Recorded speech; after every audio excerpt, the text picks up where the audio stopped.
The transport ship's doors opened with a soft hiss, and Kimnari stepped onto the metal floor of Nexus 7 station. She looked around at the huge docking bay, impressed by its size. Everything here was built for many different alien species, so the ceilings were very high and the hallways were wide. The artificial gravity felt strange under her feet, much lighter than Earth's pull. Nari adjusted her small travel bag on her shoulder and walked toward the waiting group of cadets. She could see them whispering to each other as she approached. Most of them had never seen a human before, and she could tell they were curious and maybe a little nervous. Yunde stood with the other Veltharian cadets, his tall, thin frame making him look elegant even in the standard academy uniform. His skin was pale blue, and his large eyes watched Nari carefully. Like most of his species, he had been taught that humans came from a dangerous world, but he had never really understood what that meant. "Welcome to the Galactic Military Academy," said Commander Thex Corvani as he approached the group. The commander was a Hextarian with thick gray skin and 4 arms. His voice was deep and official. "Cadet Kimnari, you are the first human to join our academy. This is a historic moment." Nari bowed politely, the way she had been taught in her Earth training. "Thank you, Commander."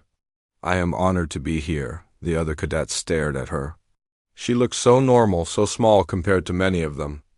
Nari was average height for a human woman, with black hair tied back in a simple ponytail. She wore the same gray uniform as everyone else, and nothing about her seemed particularly scary or dangerous. "Let me introduce you to your fellow cadets," the commander continued. He pointed to each alien in turn. "This is Cadet Yunde from the Veltharian Empire, Cadet Sol Mena from the Zephyrian Republic, and Cadet Park Haeun from the Alteran Collective." Each cadet nodded as their name was called. Sol Mena's crystalline features caught the station's lights, making small rainbows dance across her face. Park Haeun was shorter than the others, with green skin and large, intelligent eyes that seemed to study everything around him. "Cadet Kim will be joining Class 7, Commander Gorvani announced. "I expect all of you to help her adjust to life here on the station. Remember, she comes from a very different world than ours." As they walked through the station's corridors, Nari tried to make conversation. "This place is amazing," she said, looking up at the curved ceiling. "How many students are here?" "About 3,000, Sol Mena answered, her voice sounding like wind chimes. "Students come from 47 different worlds across the galaxy. Most stay for 4 years to complete their military training." Nari nodded, taking in all the information. The corridors were busy with cadets from many different species. Some walked on 2 legs like humans, others on 4 or 6. A few even floated through the air using special devices. The variety was incredible. "What's your world like?" Park Haeun asked as they entered a large elevator. His curiosity was obvious in his voice. "Earth? It's—" Nari paused, trying to think of how to explain it. "It's different from here. The gravity is heavier, and there are lots of dangerous animals and weather, but it's beautiful too." Yunde looked confused. "Dangerous animals? What do you mean?" "Well, we have creatures called bears that weigh as much as a small transport vehicle and can run faster than most people. And sharks in our oceans that can bite through metal. Plus storms that can destroy entire cities and mountains that explode with hot rock." The elevator fell silent. The other cadets looked at each other with worry. They had read in their briefing materials that Earth was classified as a Class 12 deathworld, but the reality of what that meant was starting to sink in, and humans live with all of that. Sol Mena asked, her crystalline features shifting colors. "With her emotions, oh yes," Nari said cheerfully. "You learn to be careful and stay alert. It's not really that bad once you get used to it." The elevator stopped, and they stepped out into the dormitory section.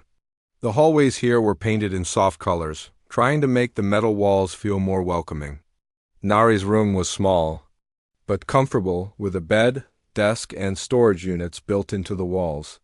"I'll be your roommate," Sol Mena said, pointing to the other bed. "I hope that's okay." "That's great," Nari replied with a smile. "I've never had an alien roommate before. This will be fun." Sol Mena wasn't sure if she agreed, but she smiled back politely. That evening, the cadets gathered in the common area for dinner. The food was designed to be safe for all species, which meant it was mostly bland and nutritious. Nari ate without complaint, though she missed the spicy Korean food from home. Tomorrow we start physical training, Park Hyun explained between bites. It's pretty tough. The instructors push everyone to their limits. What kind of training? Nari asked. Running, climbing, weightlifting, combat practice, Yoondae listed. The gravity in the training areas is set to standard galactic level, which is about average for most species. Some find it too heavy, others too light. How heavy is standard level compared to your worlds? Nari was genuinely curious. For me, it's about twice what I'm used to, Solmina said. My world has very light gravity. Yoondae's is closer to standard. Mine's a bit less than standard, Park Hyun added. What about Earth? Earth's gravity is about ... Nari did some quick math in her head. Maybe 3 times heavier than standard galactic level? The table went quiet again. 3 times heavier meant that Nari had been living her entire life under crushing weight that would probably kill most of the other species here. No wonder humans are so ... Yoondae started to say, then stopped himself. So what? Nari asked, looking confused. Nothing, he said quickly. I just mean that explains why you seem so strong, Nari laughed. Strong? I'm actually pretty average for a human. Maybe even a little weak. I never was very good at sports back home. The other cadets exchanged worried looks. If Nari was considered weak by human standards, what did that say about the rest of her species? Later that night, Solmina lay in her bed listening to her new roommate sleep. Nari was completely silent, not even snoring. Solmina could barely tell she was breathing. It was unsettling how still and quiet the human could be. In the darkness, Nari's eyes opened. She had heard Solmina shifting around, trying to get comfortable. On Earth, being able to sleep lightly and wake up at small sounds was a survival skill. But here it just made her seem strange. She closed her eyes again and tried to sleep deeper. Tomorrow would be her first day of real training at the academy. She wanted to make a good impression and show that humans could fit in with the galactic community. I had no idea that her very presence was already making the other cadets question everything they thought they knew about what was normal and what was dangerous. To her, she was just a regular girl from Earth trying to make friends and learn about the galaxy. But to them, she was something they had never encountered before, a survivor from a world so hostile that it had created beings who could function in conditions that would kill most other species. The real test would come tomorrow, when theory met reality in the training halls. The Academy's morning alarm rang through the dormitory halls at exactly 0600 station time. Solmina woke up slowly, her crystalline body needing time to adjust from sleep mode to active mode. She turned to wake up her roommate, but Nari's bed was already empty and perfectly made. Solmina found Nari in the common area, already dressed and eating breakfast. She looked completely alert, as if she had been awake for hours. Good morning, Nari said with a cheerful smile. Did you sleep well? Yes, but ... when did you wake up? Solmina asked, still feeling groggy. About an hour ago. I'm used to getting up early. On Earth, my family runs a small farm, so we always started work before sunrise. Solmina sat down with her own breakfast tray. The food was the same as always: protein cubes, vitamin gel, and synthetic juice. She watched as Nari ate everything without complaint, even though she had mentioned missing Earth food the night before. Don't you find the food here boring? Solmina asked. Nari shrugged. It's food. It keeps you alive and healthy. That's what matters. Other cadets began filtering into the common area. Park Hyun joined them, looking excited about the day ahead. First day of orientation classes, he announced. We get to learn about each other's cultures and military traditions. The morning classes were held in a large lecture hall. Professor Krim Valdris, an elderly Nixarian with gray fur and wise eyes, stood at the front of the room. His species was known for being teachers and scholars across the galaxy. Today we begin learning about our diverse backgrounds. Professor Valdres announced. Understanding each other is just as important as learning to fight together. Let's start with presentations about your homeworlds. Hyundai went first, talking about the Veltharian Empire's floating cities and their tradition of aerial combat. His people lived on a world with thick atmospheres and gentle breezes, where conflict was more like an elegant dance than brutal fighting. Solmina presented next, showing holographic images of the crystal formations on her homeworld. The Zephyrians lived in harmony with their environment, using the natural crystal growths to amplify their mental abilities and communicate across vast distances. Park Hyun's presentation focused on the Alteran Collective's underwater cities. His people were natural swimmers and had developed technology that worked perfectly in their ocean world. Then it was Nari's turn. She walked to the front of the class, looking small compared to the large display screen behind her. Earth is the third planet from our sun, she began, activating the holographic display. The image showed a blue and green world with white clouds swirling around it. We have one large moon, and our day is 24 hours long. The presentation seemed normal enough until Nari began explaining Earth's environment. She showed pictures of massive storms that covered entire continents, earthquakes that could split the ground open, and volcanoes that shot molten rock into the sky. These are pretty common on Earth, she said casually, showing an image of a tornado. This one is actually quite small. The really big ones can destroy whole cities in a few minutes. The class stared in shock. What Nari called small looked terrifying to them. And the animals? Professor Valdres asked, his voice carefully neutral. Nari switched to images of Earth's wildlife. She showed tigers, sharks, crocodiles, and bears. Each creature looked like something from a horror story to the alien cadets. Humans share the planet with all of these, she explained. You learn to be careful and aware of your surroundings. Most of the time, they leave you alone if you don't bother them. Most of the time? Hyundai asked weakly. Well, sometimes they're hungry or protecting their babies. Then you have to know how to defend yourself or run away very fast. The room was completely silent. Professor Valdres made notes on his datapad, his expression thoughtful. After class, the cadets walked to the Physical Fitness Center. The Academy's gym was huge with equipment designed for many different body types and strength levels. Instructor Sergeant Kex Thorvin, a muscular brutarian with thick red skin, stood waiting for them. Welcome to physical training, Sergeant, Thorvin announced in a voice that could probably be heard across the entire station. Here we will push your bodies to their limits and beyond. Strength, speed, and endurance. These are what separate good soldiers from dead soldiers. The first test was simple running. The track circled the gym, and each cadet was expected to complete 10 laps at their best speed. The gravity was set to standard galactic level. Sol Mina struggled from the first step.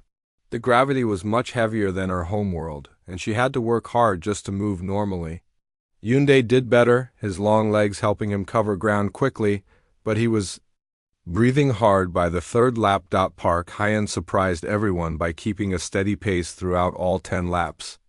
His people were used to swimming, which had given him strong lungs and good endurance. Then Nari started running. She moved with an easy, flowing stride that looked almost relaxed.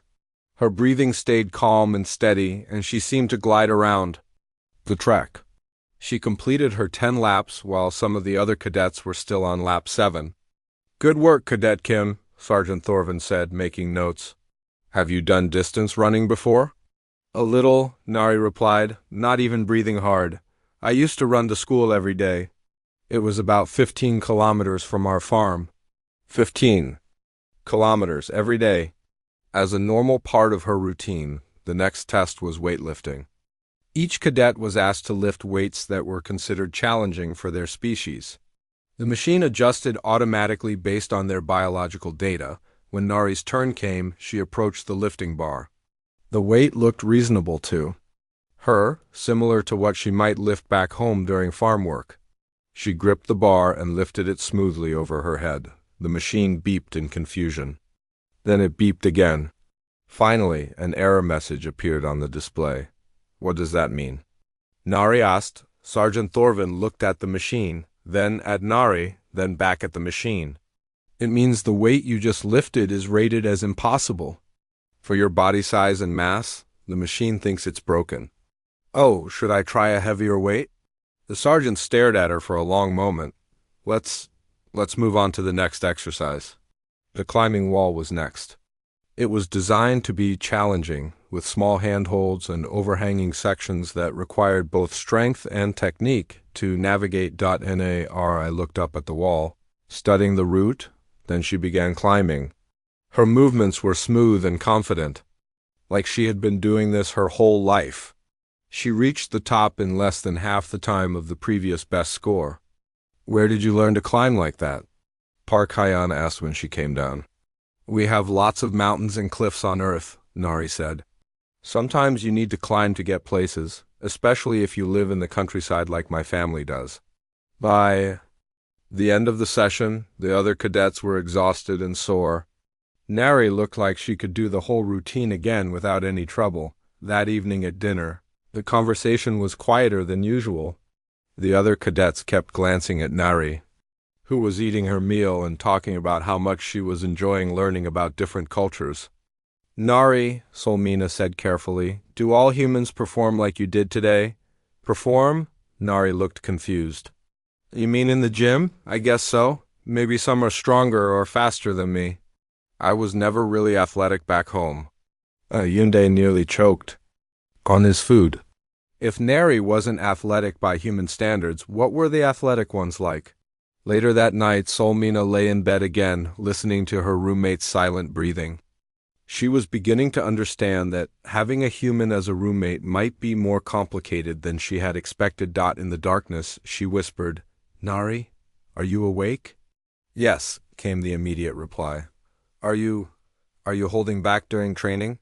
There was a long pause before Nari answered, maybe a little. I don't want to make anyone feel bad or get hurt. Is that okay? Solmina stared at the ceiling, wondering what a little meant to someone from a world where 15-kilometer runs were normal and where creatures that could bite through metal lived in the oceans. Yes, she finally said, that's okay. But as she tried to fall asleep, Solmina couldn't help wondering what would happen if Nari ever stopped holding back. Training intensified during the second week at the academy. The cadets moved from basic fitness tests to more complex military exercises. Combat simulations, tactical planning, and weapons training filled their daily schedules. Nari tried her best to fit in with the group, but it was getting harder to hide how different she was. Every exercise seemed designed for beings much weaker than humans, and she found herself constantly holding back to avoid standing out too much. The morning combat simulation took place in a large holographic chamber. The cadets were divided into teams and given a mission to capture a strategic position from enemy forces. The enemies were computer-generated projections, but they moved and fought like real opponents. Nari's team included Yunde, Solmina, and 2 other cadets she was still getting to know. Their instructor, Lieutenant Vex Cordain, was a veteran Nixarian who had seen real combat in the outer systems. Remember, Lieutenant Cordain said as he activated the simulation, this is meant to test your teamwork and tactical thinking. The enemy forces are programmed to match your combined skill level. Work together and you'll succeed. The holographic environment materialized around them, a rocky canyon with narrow passages and high walls. Their target was a communications tower at the far end of the canyon, currently guarded by enemy soldiers. We should split up, Yunde suggested, taking charge as the team leader. Sol, Mina, and Krev can go around the left side. Nari and Jolix take the right. I'll create a distraction at the front. Nari nodded, though she could already see several problems with the plan. The left route would expose Sol Mina's team to crossfire, and Yunde would be outnumbered at the front entrance. But she didn't want to seem like she was trying to take over. The simulation began, and immediately things went wrong. The enemy forces were more aggressive than expected, using advanced tactics that caught the cadets off guard. Sol Mina's team came under heavy fire and had to take cover behind some rocks. We're pinned down. Sol Mena called over the communication system. Yunde tried to draw the enemy's attention, but his shots weren't accurate enough to be effective. The enemy soldiers began moving to surround him. Nari watched from her position on the right side of the canyon. Her teammate, Jolix, was a Meridian with excellent eyesight but limited mobility. They were supposed to provide support, but the angle was all wrong. "Nari, can you get a clear shot from there?" Yunde asked, his voice tense. Nari looked at the distance and terrain. For her, it would be easy to climb the canyon wall and get a better position. But for any other species, it would be nearly impossible. "I think so," she said carefully. "Give me a minute." She began climbing the steep rock face, moving quickly but trying not to look too fast. Even so, her teammates watched in amazement. As she scaled the wall that should have been unclimbable, from her new position, Nari could see the entire battlefield. The enemy soldiers were positioned perfectly to defeat the cadets' current strategy, but there was a weak spot in their formation. "Yunde, if you move 15 meters to your left, you'll have a clear path to the tower," she called down. "Sol. Mina, there's a small cave entrance behind you that leads to higher ground." "How can you see all that?" Sol Mina asked. "Good view from up here," Nari replied, though she was actually using vision abilities that were normal for humans, but exceptional. By galactic standards, following her guidance, the team quickly turned the simulation around. They captured the communications tower with time to spare. Lieutenant Cordain looked impressed as he shut down the holographic environment. "Excellent work, team." "Cadet Kim, that was some outstanding reconnaissance work." "Where did you learn to climb like that?" Just practice," Nari said modestly, climbing back down the wall with easy grace. The next exercise was weapons training. Each cadet was given a standard galactic military rifle, a plasma-based weapon that fired concentrated energy bolts. The targets were set up at various distances, some stationary and others moving. Sergeant Thorvin demonstrated the proper shooting stance and technique. "These weapons have significant recoil," he explained. "Most species need to brace themselves properly to maintain accuracy. Take your time, aim carefully, and don't try to fire too quickly." The other cadets approached the firing line nervously. The rifles were heavy in their hands, and the recoil from each shot made it difficult to stay on target.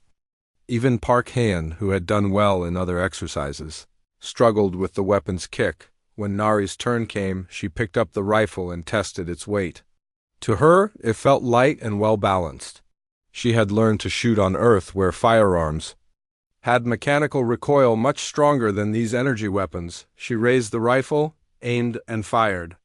The target's center exploded with light. She fired again, hitting the same spot.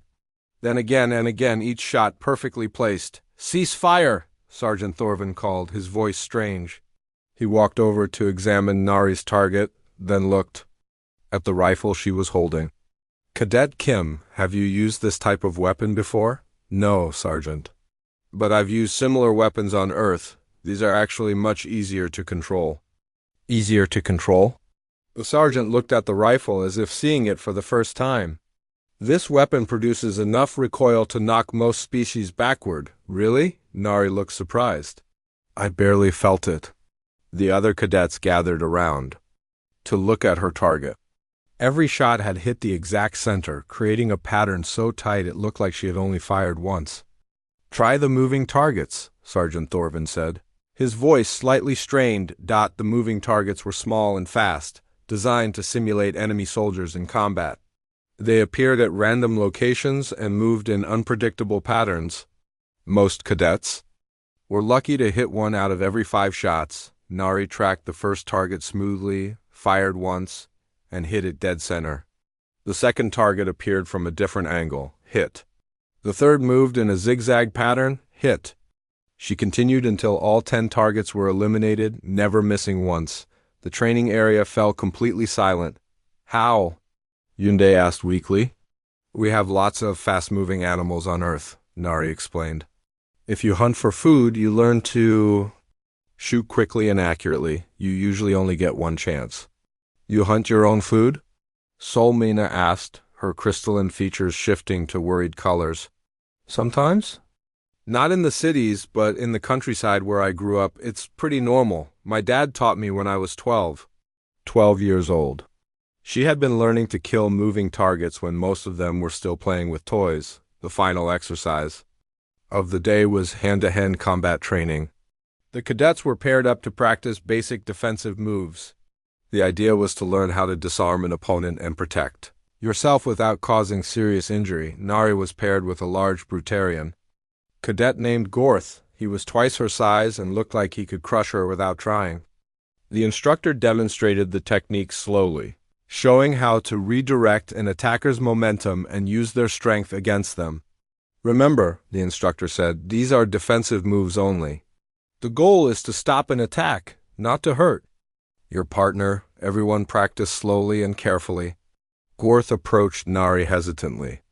Even though he was much bigger, he had seen her performance in the other exercises and was nervous about accidentally triggering some kind of defensive reflex. Don't worry, Nari said with a smile. I'll be very careful. They began practicing the moves. Gorth would attack slowly, and Nari would demonstrate the defense. But even moving at what she thought was a careful pace, her reactions were blindingly fast compared to the other pairs.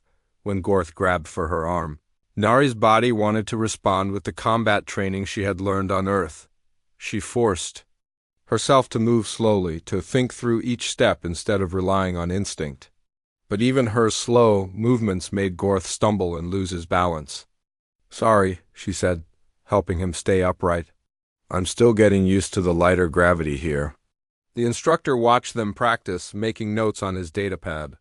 He had trained thousands of cadets from dozens of species, but he had never seen anyone move with such controlled precision. Every muscle in Nari's body seemed to know exactly what to do, as if she had been born for combat. That's enough for today, he announced to the class. Practice these moves in your spare time, but remember, always be careful with your partners. As the cadets left the training area, they walked in small groups, discussing the day's exercises. But the conversations kept coming back to the same topic. Did you see how fast she climbed that wall? Those rifle shots were impossible. The targets were barely visible. She made Gorth look like a child, and he's 3 times her size. Nari walked with them, trying to join the conversation. But she could tell they were uncomfortable around her. She had tried so hard to fit in, to not seem threatening or strange. But everything she did just made the differences more obvious. That night, she lay in her bed staring at the ceiling. Solmena was pretending to sleep, but Nari could tell she was awake and nervous. Solmena? Nari whispered. Yes? Am I scaring everyone? There was a long pause before Solmena answered. Not scaring exactly, but Nari, the things you do so easily, they're impossible for the rest of us. It's hard to understand. I'm trying to hold back, Nari said sadly. I don't want anyone to feel bad. I know you are. But even when you hold back, you're still more than we are. Nari closed her eyes, feeling alone despite. The 3rd week of training brought advanced close-quarters combat classes. The Academy's combat instructors had decided it was time for the cadets to learn more realistic fighting techniques, the kind they might need in actual military situations. Instructor Master Chief Vex Dolgren stood before the assembled class in Training Hall Alpha. He was a veteran Coraxian warrior, covered in the ritual scars that marked successful battles. His 4 arms and muscular frame made him look intimidating even by galactic military standards. Today we move beyond basic defensive techniques, he announced in his gravelly voice. You will learn combat moves designed to disable an enemy quickly and efficiently. These techniques can cause serious injury if performed incorrectly, so pay attention and follow instructions exactly. The cadets stood in neat rows wearing padded practice armor. Nari looked around at her classmates, noting how nervous some of them appeared. Yunde was adjusting his protective gear repeatedly, while Solmina's crystalline features kept shifting between different worried colors. First, we will demonstrate the arm control technique, Master Chief Dolgren continued. This move allows you to stop an armed attacker and disarm them safely. I need a volunteer to assist with the demonstration. Several hands went up, but Yunde's was the highest. He had been working hard to prove himself as a capable cadet, and volunteering for demonstrations was one way to show his dedication. Cadet. Yoondae stepped forward. The instructor called. Yoondae walked to the front of the class, his movements showing the natural grace of his species. The Veltharians were known for their fluid, dance-like fighting style, which worked well in their homeworld's light gravity and thick atmosphere. The scenario is simple, Master Chief Dolgren explained to the class. An enemy soldier approaches you with a weapon. Your goal is to control their weapon arm and neutralize the threat. Watch carefully. He handed Yoondae a practice weapon, a soft foam replica of a standard combat knife. Attack me as if you mean to cause harm, the instructor ordered. Yoon. Day hesitated for a moment, then moved forward with his weapon raised. Master Chief Dolgren's response was swift and precise. He grabbed Yoondae's weapon arm at the wrist and elbow, applied pressure at specific points, and gently forced the cadet to drop the weapon. The key is controlling the attacker's arm at 2 points, he explained, releasing Yoondae.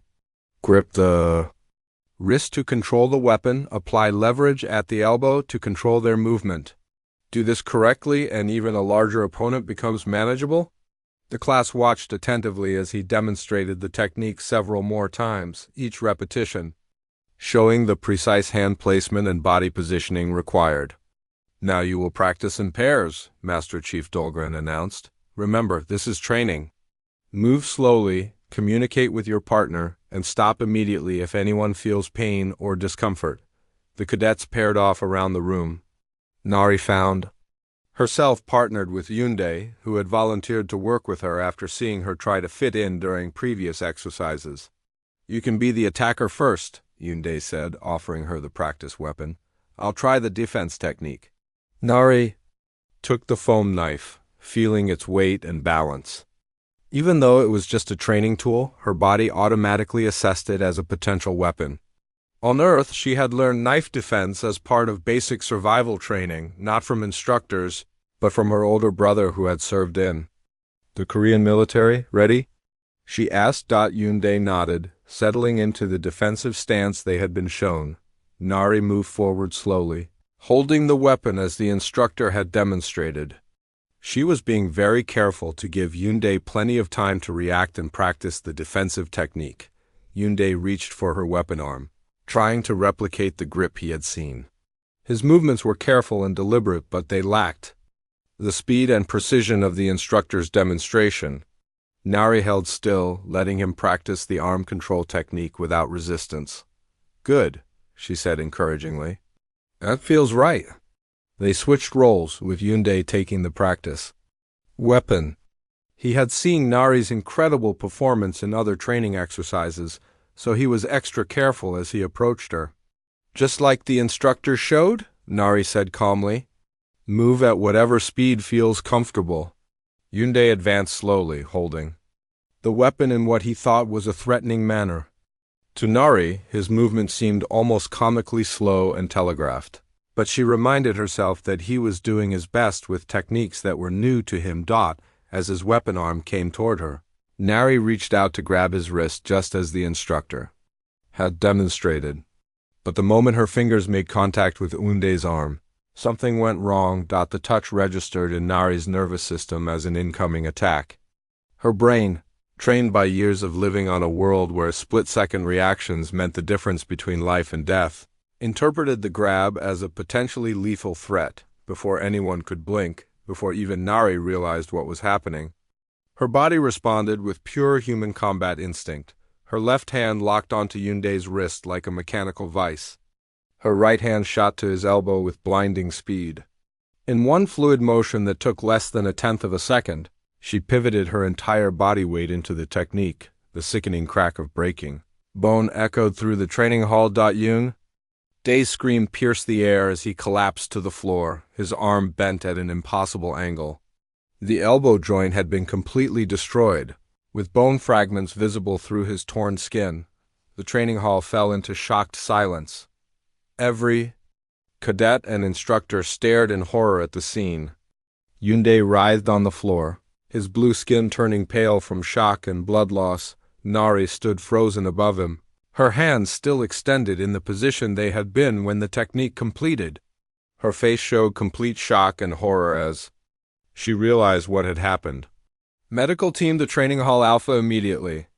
Master Chief Dolgren shouted into his communication device. He rushed to Yunde's side, applying pressure to control the bleeding while trying to stabilize the shattered arm. I didn't mean... Nari stammered, backing away from the injured cadet. It was an accident. I was just doing what you showed. U.S., step back, Cadet Kim, the instructor ordered firmly. Do not move from that position. The medical team arrived within minutes, a group of specialists from multiple species trained to handle emergency injuries. They quickly sedated Yunde and began working to stabilize his arm for transport to the medical facility. As they loaded him onto an emergency stretcher, Yunde's eyes found Nari's. Even through his pain and the effects of the sedatives, she could see the fear in his expression. He was afraid of her now, and she couldn't blame him. How fast did that happen? One of the cadets whispered to another. I didn't even see her move, came the reply. 1 second they were practicing normally. The next second his arm was broken. Master Chief Dolgren activated the training hall's recording system and reviewed the footage in slow motion. Even at reduced speed, Nari's reaction was almost too fast to follow. The entire technique, from initial contact to devastating completion, had taken place in the time it would normally take someone to blink. Cadet Kim, he said, his voice carefully controlled, report to Commander Gorvani's office immediately. Do not speak to anyone else about this incident. Nari nodded mutely and walked toward the exit.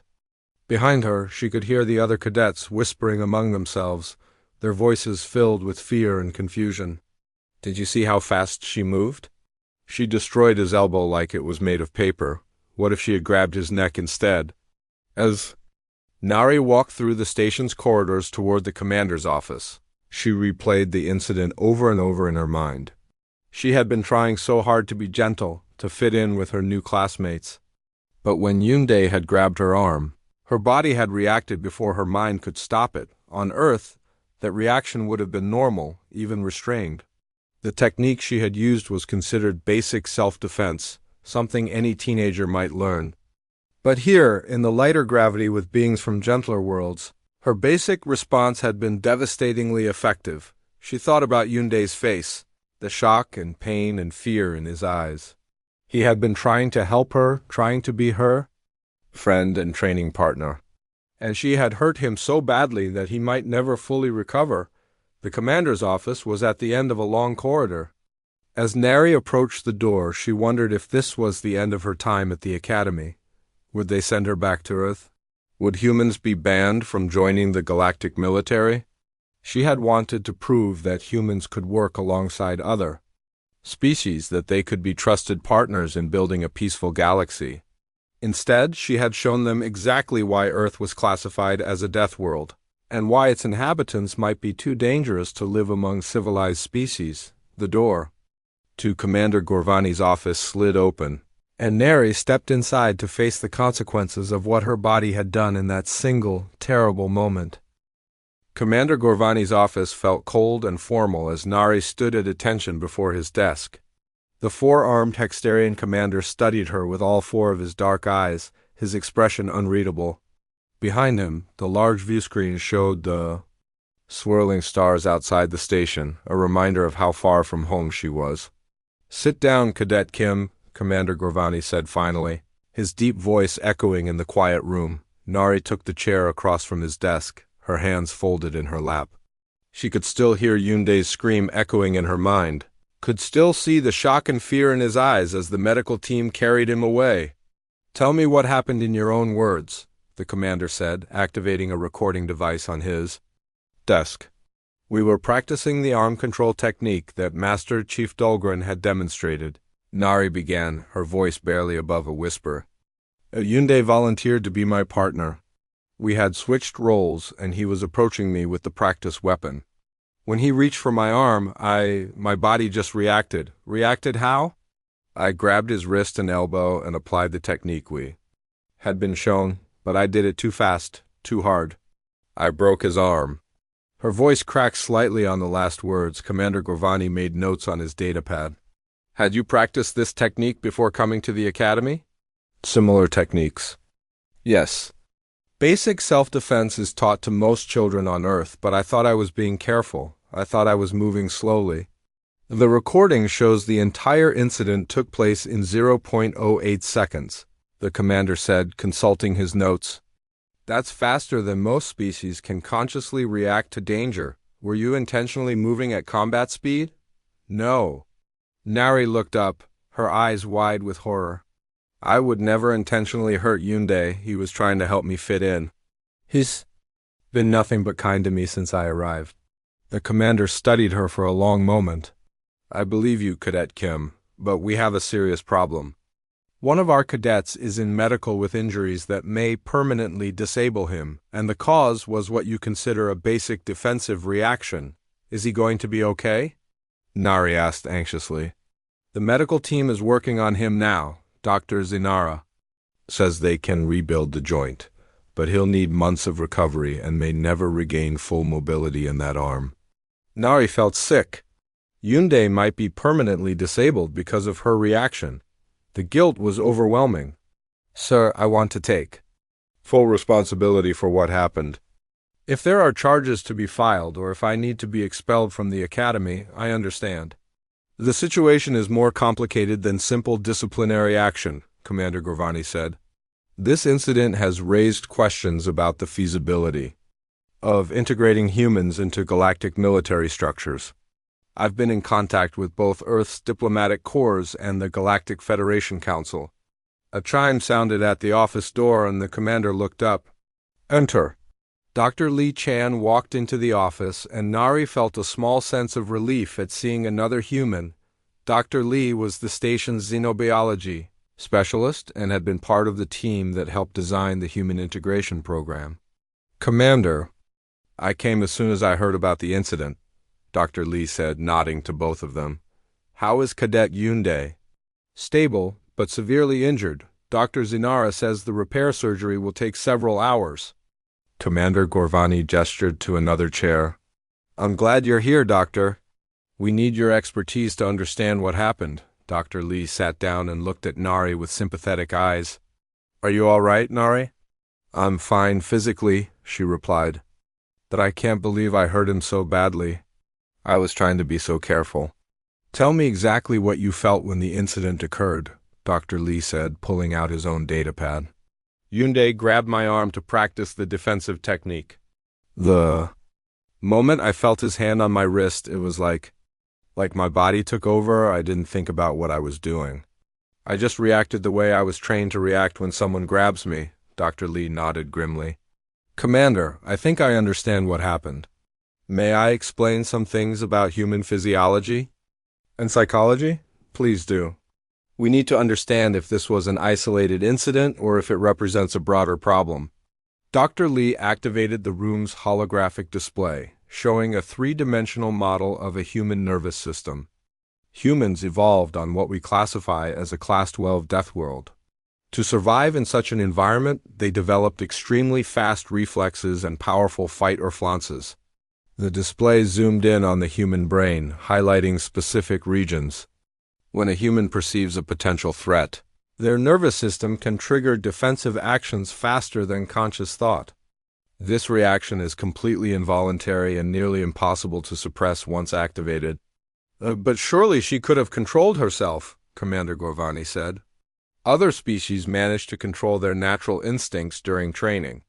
Other species don't have human instincts, Dr. Li replied. Let me show you something.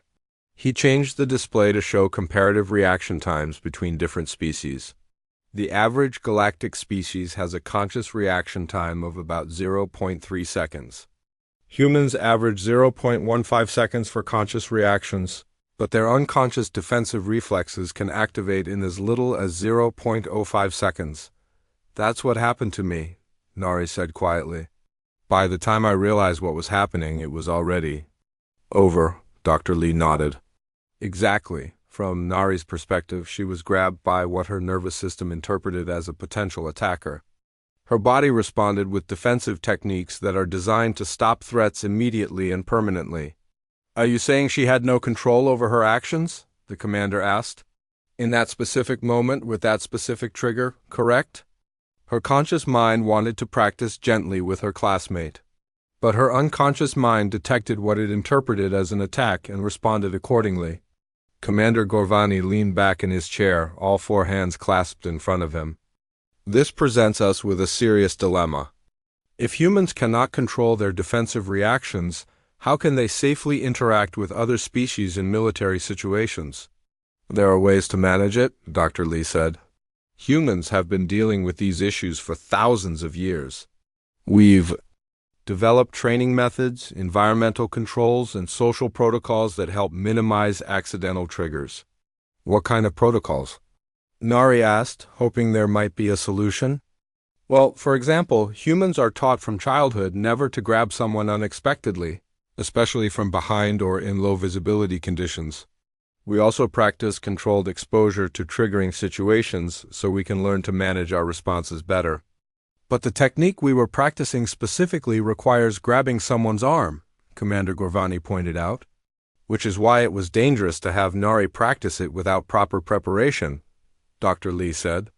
"She should have been briefed about the potential trigger, given time to mentally prepare, and practiced the receiving position many times before switching to the defensive role."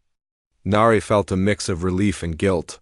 Relief that there was an explanation for what had happened, but guilt that her lack of preparation had resulted in Yunde's injury. "So what happens now?" she asked. Commander Gorvani stood up and walked to the view screen, looking out at the stars. "That depends on several factors. First, we need to see how Cadet Yunde recovers from his injuries. Second, we need to determine if humans can be safely integrated into our training programs with appropriate modifications. And third," Dr. Lee prompted, "third, we need to decide if the benefits of human participation in galactic military forces outweigh the risks." The commander turned back to face them. "This incident will be reviewed by the Federation Council. They may decide that humans are too dangerous to serve alongside other species." "That's not fair," Nari said, standing up. "I made a mistake, but that doesn't mean all humans are dangerous. We can learn to work with other species safely if we're given the chance. Can you?" Commander Gorvani asked. "Can you honestly tell me that you won't have another involuntary reaction if someone surprises you or triggers your defensive instincts?" Nari opened her mouth to answer, then closed it again. She wanted to say yes, that she could control herself. But Dr. Lee's explanation had made it clear that her reaction had been beyond conscious control. "I can learn," she said finally. "With proper training and preparation, I can learn to manage my responses better. Please don't judge all of humanity based on one accident." Commander Gorvani studied her for a long moment. "Very well. You will remain on the station pending the investigation, but you are suspended from all physical training activities. Dr. Lee will work with you to develop better control techniques. If Cadet Yunde recovers well and if you can demonstrate improved control, we may be able to continue the human integration program." "And if not?" Nari asked. "Then you'll be returned to Earth, and humans will be classified as incompatible with galactic military service." As they left the commander's office, Dr. Lee put a reassuring hand on Nari's shoulder. "We'll figure this out," he said. "Humans have overcome bigger challenges than this." But as they walked through the station's corridors, Nari could see how the other cadets looked at her now. The curiosity and nervousness from before had been replaced by fear and suspicion. Word of the incident had spread quickly, and she could hear whispered conversations that stopped when she passed by. She had wanted to prove that humans could be trusted partners in the galactic community. Instead, she had given them every reso. Dr. Li Shan stood before the assembled Academy staff in the main conference room, his presentation materials spread across the holographic display. 3 days had passed since the incident, and the investigation was in full swing. Representatives from a dozen different species sat around the curved table, their expressions ranging from concerned to openly hostile. "Thank you all for coming," Dr. Lee began, his voice steady despite the pressure he felt. I know this is an unusual situation, but I believe it's important that we all understand what really happened during the training incident. Admiral Kex. Thorgrim, the Nexarian head of Academy Operations, leaned forward. Dr. Lee, we've already reviewed the footage. What we saw was a human cadet using excessive force against a fellow student. The explanation seems fairly straightforward. With respect, Admiral, the explanation is anything but straightforward, Dr. Lee replied.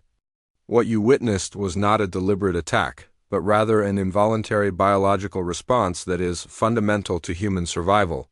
He activated the holographic display, showing a detailed anatomical model of the human nervous system. To understand what happened to Cadet Kim, we need to understand how humans evolved and why their reflexes are so different from other galactic species. The display changed to show images of Earth, massive storms, volcanic eruptions, and dangerous predators. Earth is classified as a Class 12 deathworld, but I don't think most of you truly comprehend what that means. Let me give you some specific examples.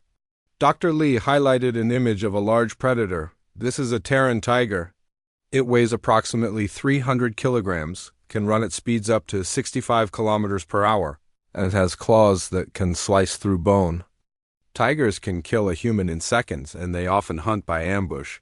Murmurs of concern rippled through the room. The predators on most galactic worlds were much smaller and less dangerous.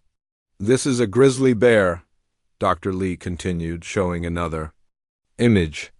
They weigh up to 800 kilograms, can outrun most humans, and have enough strength to snap a human spine with one swipe.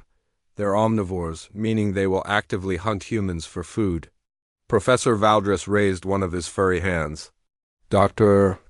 Lee, while these creatures sound dangerous, surely humans could simply avoid them. That's the problem, Professor. Humans can't avoid them. These predators share the same environment where humans evolved. For millions of years, human ancestors had to live alongside creatures that could kill them instantly if they weren't constantly alert and ready to defend themselves.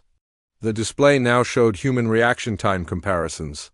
This constant threat shaped human evolution in very specific ways.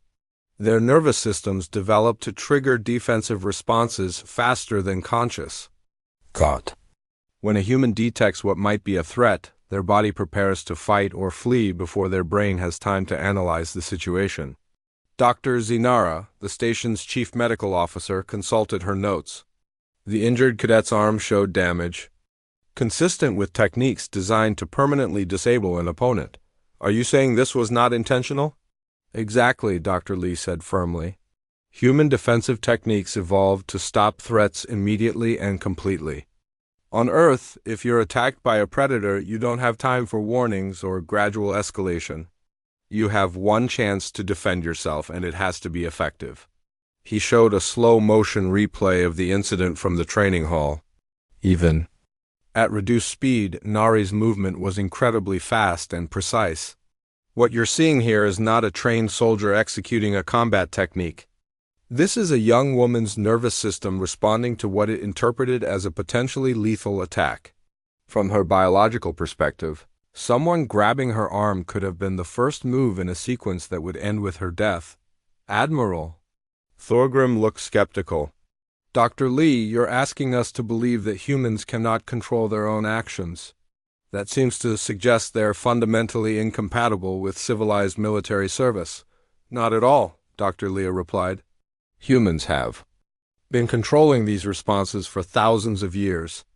We've developed training methods, social protocols, and environmental management techniques that allow us to live and work together safely. Then why didn't these methods work in this case? Asked Commander Gorvani, who was attending the hearing. Via communication link? Because nobody knew they were needed, Dr. Lee said sadly. Cadet Kim was placed in a triggering situation without proper preparation or warning. It would be like asking a Zephyrian to handle high-voltage equipment without insulation or expecting a Veltharian to function in a high-gravity environment without protection. He changed the display to show human training methods. On Earth, when we teach defensive techniques, we spend weeks preparing students mentally and physically. We practice in controlled environments with clear communication and safety protocols. Most importantly, we teach people to recognize and avoid their own trigger situations. Dr. Zinara looked up from her medical scanner. I've been monitoring Cadet Kim's vital signs since the incident. Her stress levels are extremely elevated, and she's showing signs of what humans call post-traumatic stress. Her body is treating this as if she survived a life-threatening attack. Because from her perspective she did, Dr. Lee explained. Her nervous system activated a survival response, which means her body experienced all the physiological effects of a deadly encounter. She's probably replaying the incident constantly, analyzing what went wrong and how she could have handled it better. Is she dangerous to the other students? Admiral Thorgrim asked bluntly. Dr. Lee considered his answer carefully. Right now? Yes, she could be. Her stress levels are high, which makes trigger responses more likely. But with proper treatment and training, she can learn to manage these reactions much better. How long would such treatment take? Commander Gorvani asked. For basic control, probably 6 to 8 weeks of intensive therapy and training. For full integration with other species, several months at least. The room fell silent as the Academy staff considered this information.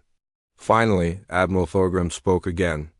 Dr. Lee, even if we accept your explanation of the incident, we still face a fundamental question. Is it worth the risk and effort to integrate humans into galactic military forces? That depends on what you're looking for in military personnel, Dr. Lee replied. If you want soldiers who are obedient, predictable, and never pose any risk to their colleagues, then humans are probably not suitable. He paused, looking around the room at the assembled representatives. But if you want soldiers who can react instantly to threats, who have the strength and speed to handle situations that would overwhelm other species, and who have evolved to protect others even at great personal cost, then humans might be exactly what you need. Professor Valdris leaned forward. Can you elaborate on that last point? Human defensive responses aren't just about self-preservation, Dr. Lee explained. They evolved in social groups where individual survival depended on group survival. When a human reacts to defend themselves, they're also instinctively positioned to defend others nearby.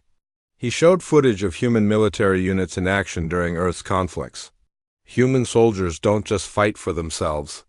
They fight for their squad mates, their civilians, their species. It's built into their biology at the deepest level. But can they fight alongside non-humans without accidentally injuring them? Dr. Zinara asked. With proper training and protocols, yes.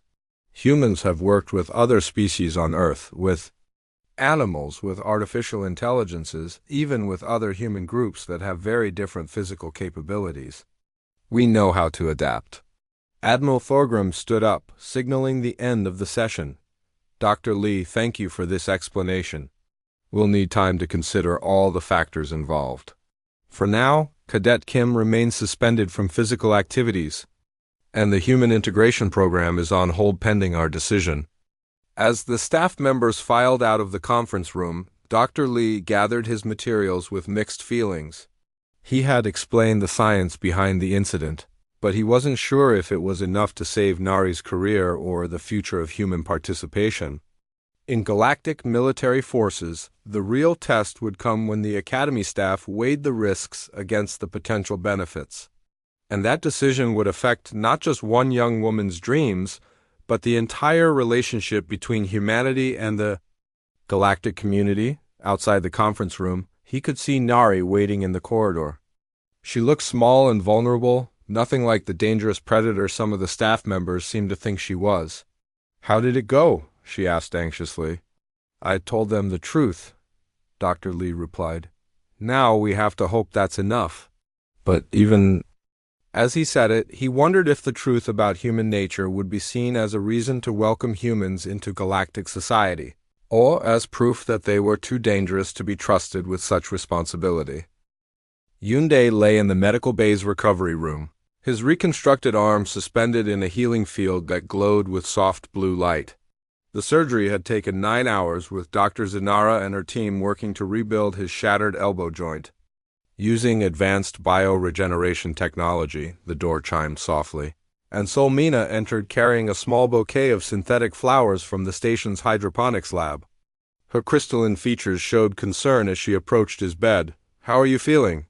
she asked, setting the flowers on his bedside table. "Better than yesterday," Yunde replied, though his voice was still weak. "The pain medication is helping. And Dr. Zinara says the new joint is healing well?" Solmina sat in the visitor's chair, her colors shifting to calmer blues and greens. "Everyone's been asking about you. Park Han wanted to visit, but he's nervous about disturbing your recovery." "And, Nari?" Yunde asked quietly. Solmina hesitated.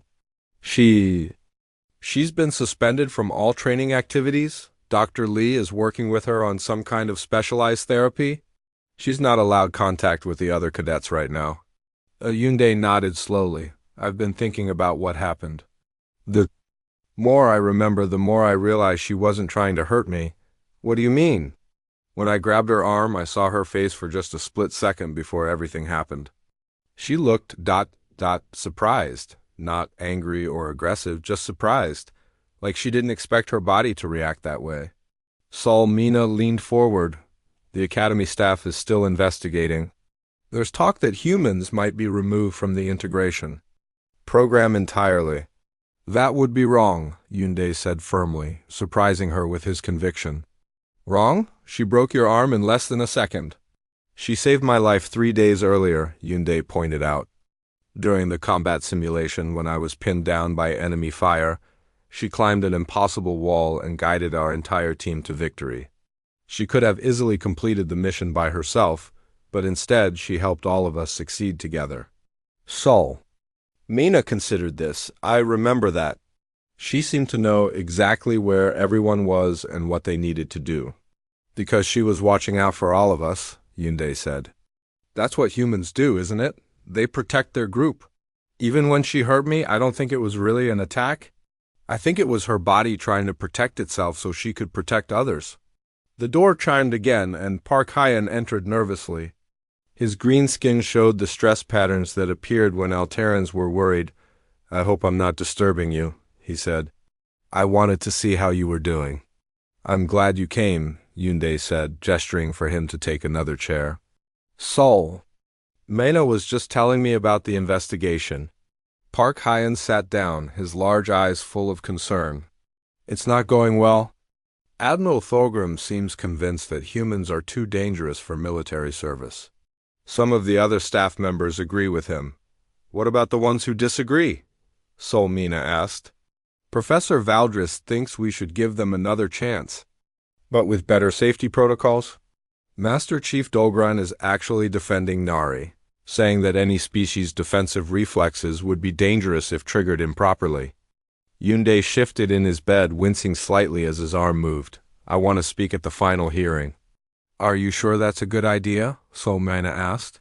"You're still recovering and ... And I'm the one who got hurt," Yunde interrupted.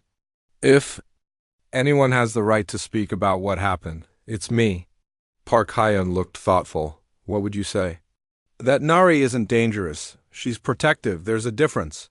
Yunde looked out the room's small window at the stars beyond. "Do you know what I've been thinking about while lying here?" The others shook their heads. "I've been thinking about what would happen if our station was attacked by real enemies. Not a simulation, but actual hostile forces trying to kill us." He turned back to his friends. "Would you rather have someone like me defending you or someone like Nari?" Solmena's colors shifted to uncomfortable yellows. "That's not really fair. We're not soldiers yet, but we will be," Yunde said. "That's why we're here. And when that time comes, I want someone on my team who can react fast enough to keep me alive." "Even if they might accidentally hurt you during training?" Park Hyan asked. "Park, she reacted in 0.08 seconds to what her body thought was a lethal attack. Do you understand what that means?" Yunde's eyes were intense despite his weakened state. "If a real enemy had grabbed my arm with intent to kill me, she would have saved my life in less than 1/10 of a second." The room fell quiet as they considered this perspective. "I never thought about it that way," Solmina admitted. Neither did I, until I had time to really think about what happened, Yunde said. Everyone's focusing on how dangerous her reaction was, but nobody's talking about how protective it was. She didn't try to hurt me further after the initial response. She didn't continue the attack. The moment she realized what had happened, she was horrified. Park Hyeon nodded slowly. That does sound more protective than aggressive. Exactly. And if we're going to be military officers, we need to understand the difference between a threat and a protector, even when they come in the same package. Sol Mina stood up and walked to the window. The other cadets are scared of her now. They think she's unpredictable and dangerous. Then they need to learn what I learned, Yunde said. Fear is not the same as respect, and dangerous is not the same as hostile. What do you mean? Park Hyeon asked. I mean that if I were facing real combat, I would want Nari watching my back. Yes, she's dangerous, but she's dangerous to the right people. Her reflexes, her strength, her speed, those aren't flaws to be corrected. They're tools to protect people like us who can't protect ourselves. The door chimed once more, and Dr. Zinara entered to check on her patient. The elderly Nixarian physician moved with the calm confidence of someone who had treated thousands of injuries over her long career. How are you feeling today, Cadet Yunde? She asked, scanning his arm with a medical device. Much better, doctor. The pain is manageable, and I can feel sensation returning to my fingers. Good, the bioregeneration is proceeding normally. You should have full mobility restored within another week. She made notes on her medical pad, then looked at the three cadets seriously. I've been treating patients for over 40 years, she said. I've seen injuries caused by accidents, by carelessness, by malice, and by fear. The injury you sustained falls into a very specific category. Which category? Solmina asked. Protective response trauma. It's what happens when someone trained to defend others reacts to a perceived threat with appropriate force, but in an inappropriate context. She showed them her medical scanner's readings. When I examined you immediately after the incident, I found something interesting. The technique used to break your arm was applied with perfect precision. Not 1 gram of additional force was used beyond what was necessary to disable the perceived threat. Park Hyeon looked confused. I don't understand. If she was being precise, why was the damage so severe? Because human defensive techniques are designed to stop threats permanently and immediately, Dr. Zinara explained. From her species' perspective, using insufficient force could mean death for herself and everyone she's trying to protect, Yunde leaned forward. So she used exactly the right amount of force for the situation her body thought she was in? Exactly. If you had actually been an enemy soldier trying to kill her, that response would have saved not only her life, but potentially the lives of everyone in that training hall. The doctor put away her scanner and looked at each of them in turn.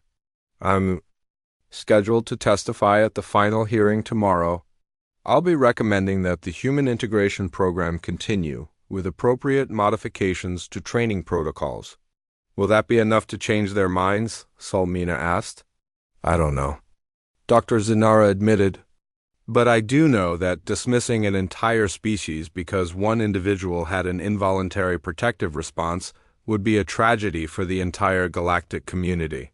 After the doctor left, the 3 cadets sat in thoughtful silence. Finally, Yoon Dae spoke again. I want both of you to testify at the hearing as well. What should we say? Park Hyeon asked. Tell them what we've learned, that there's a difference between dangerous and hostile, that protection sometimes requires the ability to use force, and that if we're going to explore the galaxy together, we need species like humans watching out for the rest of us. Sol Mina's colors shifted to determine purples and golds. You really think this will work? I think it has to work, Yunde replied. Because the alternative, a galaxy where humans are considered too dangerous to serve alongside other species, is a galaxy that's going to be a lot less safe for everyone. As his friends prepared to leave, Yunde looked out at the stars again. Tomorrow's hearing would determine not just Nari's future, but the future of interspecies. Cooperation in the galaxy. He hoped the Academy staff would be wise enough to see the difference between a threat and a guardian. The galaxy needed both, but it especially needed guardians who were strong enough to protect those who couldn't protect themselves. Yunde lay in the medical bay's recovery room, his reconstructed arm suspended in a healing field that glowed with soft blue light.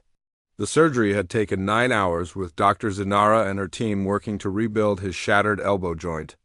Using advanced bioregeneration technology, the door chimed softly, and Solmina entered carrying a small bouquet of synthetic flowers from the station's hydroponics lab. Her crystalline features showed concern as she approached his bed. "How are you feeling?" she asked, setting the flowers on his bedside table.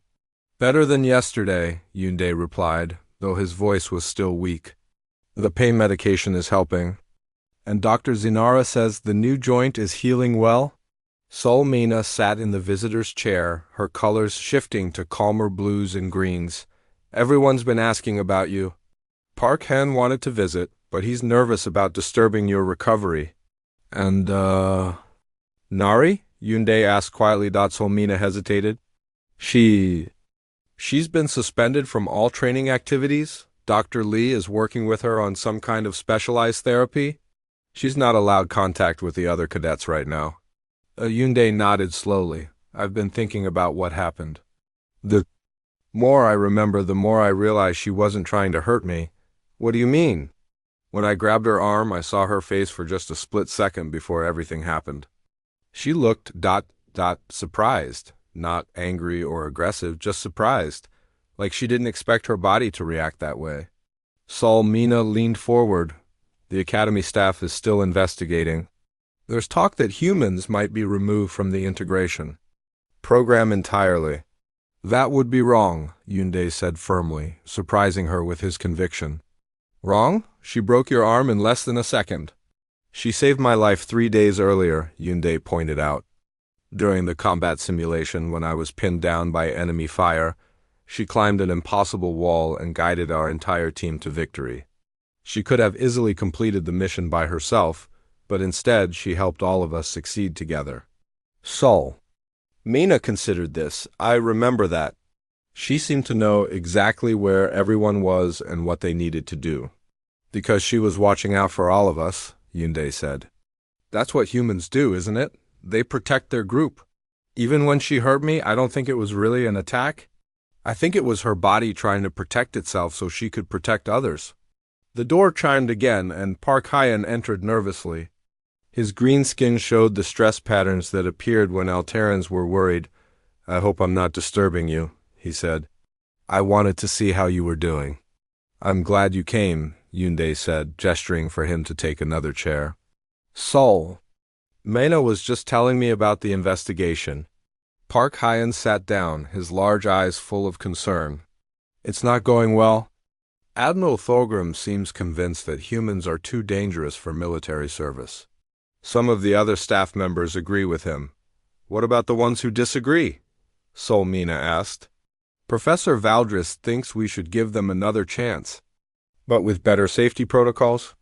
Master Chief Dolgran is actually defending Nari, saying that any species' defensive reflexes would be dangerous if triggered improperly.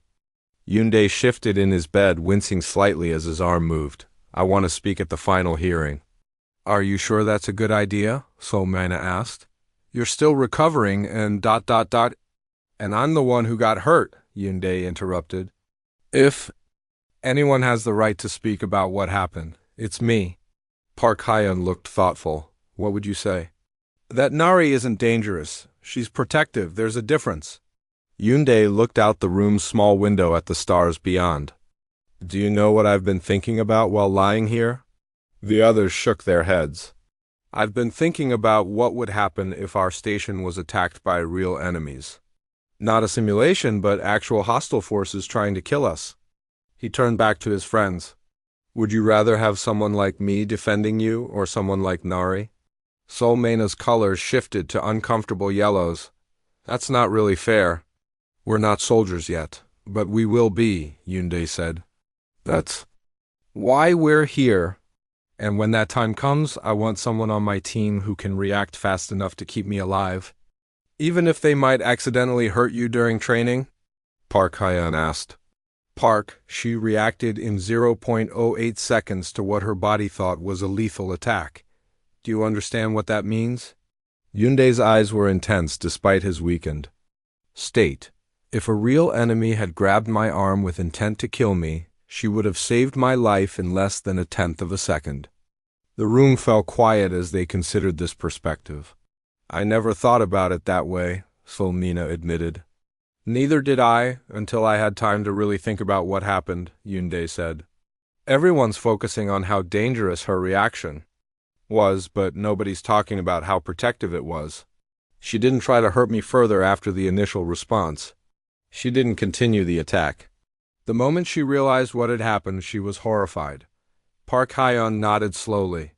That does sound more protective than aggressive. Exactly. And if we're going to be military officers, we need to understand the difference between a threat and a protector, even when they come in the same package. Solmina stood up and walked to the window. The other cadets are scared of her now. They think she's unpredictable and dangerous. Then they need to learn what I learned, Yunde said. Fear is not the same as respect, and dangerous is not the same as hostile. What do you mean? Park Hyan asked. I mean that if I were facing real combat, I would want Nari watching my back. Yes, she's dangerous, but she's dangerous to the right people. Her reflexes, her strength, her speed, those aren't flaws to be corrected. They're tools to protect people like us who can't protect ourselves. The door chimed once more, and Dr. Zinara entered to check on her patient. The elderly Nixarian physician moved with the calm confidence of someone who had treated thousands of injuries over her long career. How are you feeling today, Cadet Yunde? She asked, scanning his arm with a medical device. Much better, doctor. The pain is manageable, and I can feel sensation returning to my fingers. Good, the bioregeneration is proceeding normally. You should have full mobility restored within another week. She made notes on her medical pad, then looked at the three cadets seriously. I've been treating patients for over 40 years, she said. I've seen injuries caused by accidents, by carelessness, by malice, and by fear. The injury you sustained falls into a very specific category. Which category? Solmina asked. Protective response trauma. It's what happens when someone trained to defend others reacts to a perceived threat with appropriate force, but in an inappropriate context. She showed them her medical scanner's readings. When I examined you immediately after the incident, I found something interesting. The technique used to break your arm was applied with perfect precision. Not 1 gram of additional force was used beyond what was necessary to disable the perceived threat. Park Hyan looked confused. I don't understand. If she was being precise, why was the damage so severe? Because human defensive techniques are designed to stop threats permanently and immediately, Dr. Zinara explained. From her species' perspective, using insufficient force could mean death for herself and everyone she's trying to protect, Yunde leaned forward. So she used exactly the right amount of force for the situation her body thought she was in? Exactly. If you had actually been an enemy soldier trying to kill her, that response would have saved not only her life, but potentially the lives of everyone in that training hall. The doctor put away her scanner and looked at each of them in turn. I'm scheduled to testify at the final hearing tomorrow. I'll be recommending that the human integration program continue, with appropriate modifications to training protocols. Will that be enough to change their minds? Solmina asked. I don't know. Dr. Zinara admitted. But I do know that dismissing an entire species because one individual had an involuntary protective response would be a tragedy for the entire galactic community. After the doctor left, the 3 cadets sat in thoughtful silence. Finally, Yoon Day spoke again. I want both of you to testify at the hearing as well. What should we say? Park Hyan asked. Tell them what we've learned, that there's a difference between dangerous and hostile. That protection sometimes requires the ability to use force, and that if we're going to explore the galaxy together, we need species like humans watching out for the rest of us. Sol Mina's colors shifted to determined purples and golds. You really think this will work? I think it has to work, Yunde replied. Because the alternative, a galaxy where humans are considered too dangerous to serve alongside other species, is a galaxy that's going to be a lot less safe for everyone. As his friends prepared to leave, Yunde looked out at the stars again. Tomorrow's hearing would determine not just Nari's future, but the future of interspecies cooperation in the galaxy. He hoped the Academy staff would be wise enough to see the difference between a threat and a guardian. The galaxy needed both, but it especially needed guardians who were strong enough to protect those who couldn't protect themselves.